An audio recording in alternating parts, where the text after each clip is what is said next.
একটা নতুন ভোটের পরিবেশ দেখে আসে, শেয়ার করে দিবেন এবং আওয়ামী লীগের অনুপস্থিতিতে এইভাবেই অন্যায় এবং লুটের ভোট হবে।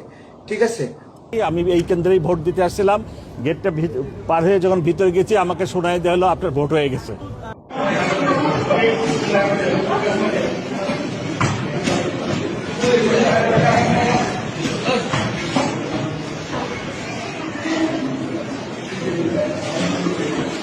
এটা ঈদের মতো মহা ঈদ, এটা মহা ঈদের মতো সুন্দর সুষ্ঠু হচ্ছে কিনা, খুবই সুন্দর। আমার ভোট যে হয়েছে, আমার ভোট কোন ব্যক্তি দিল সেটা আমার প্রশ্ন। আমার ভোট আমির আলী নামে একটা লোকে দিয়া গেছে, আমি তো ভোট দিতে পারি নাই। আপনার তো ভোট তো আপনি দিয়ে গেছেন। আমি তো না, আমি তো ভোট দেওয়া যায়নি, আমি মাত্র আসলাম। পার্টি বলতেছে না আপনার তো ভোট হয়ে গেছে। আমি তখন আমার এনআইডি কার্ড বাই করলাম। নাকি আমার বউ দিতে গেছে, ওয়াইফ দিতে গেছে, ভোট দিবা গেছে, ভোট দিবা যা দেখেছে আর যদি ভোট দেওয়া হচ্ছে আমার ওয়াইফে আমার ভোট দিয়ে দেখবা গেছি, দেখি আমার ভোট দেওয়া হয়ে গেছে, দিতে পারিনি। হাতে কালিও নেই, না কালিমালি নাই গা।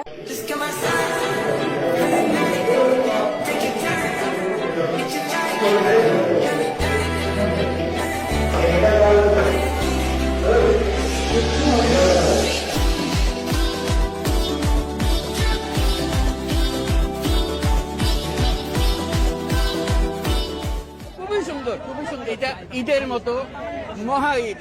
একজনের ভোট আরেকজন দিয়ে ফেলছে। সেটা বললে ভোট দিয়ে গেছে, আমি তো ভোট দেই নাই। স্যার ভোট দিতে গেছি, আমার ভোট অন্যজনে দিয়ে দিচ্ছে।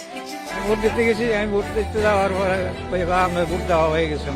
ভোট দিয়ে গেছে, তাহলে আমি দিলাম না, তাহলে আমার ভোটটা কে দিল? আমার ভোট নাকি কে যেন দিয়ে দিচ্ছে, আমি দিতে পারি না। ভোট দিতে পারি নাই, আমার ভোট ওনারা কে দিতে জানি না, তো আমাকে এখান থেকে বের করে দেওয়া হচ্ছে। ভোট কেন্দ্রে ঢোকার পরে আপনার এই ব্লাড টেবিলে গেছে, টেবিলে যাওয়ার পরে স্লিপ মিলাইলো, মিলানোর পরে আপনার ভোট হয়ে গেছে। পরে উপর থেকে 3 তলা থেকে বলতেছে যে ভোট দেওয়া হয়ে গেছে, 37 নম্বর ভোট দেওয়া হয়ে গেছে। তার আমার একটা হইলো যে আমি ভোট কেন্দ্রে গেলাম, আমার বলতেছে যে আমার ভোট হয়ে গেছে। আমি তো স্যার ভোট দিই নাই স্যার। এইখানে আমার ভোট হয়ে গেছে, কারণ আমি আসছি ভোট দিতে, এখন বলছে যে আপনার ভোট হয়ে গেছে। ভোট কিন্তু ভোট দিতে আইতে আমার ভোট আরেকজনে দিয়ে লাইছে। আমি এখন ভোট দিতে আসছি, ভোটে দিতে আইসা দেখি আমার ভোট হয়ে গিয়েছে।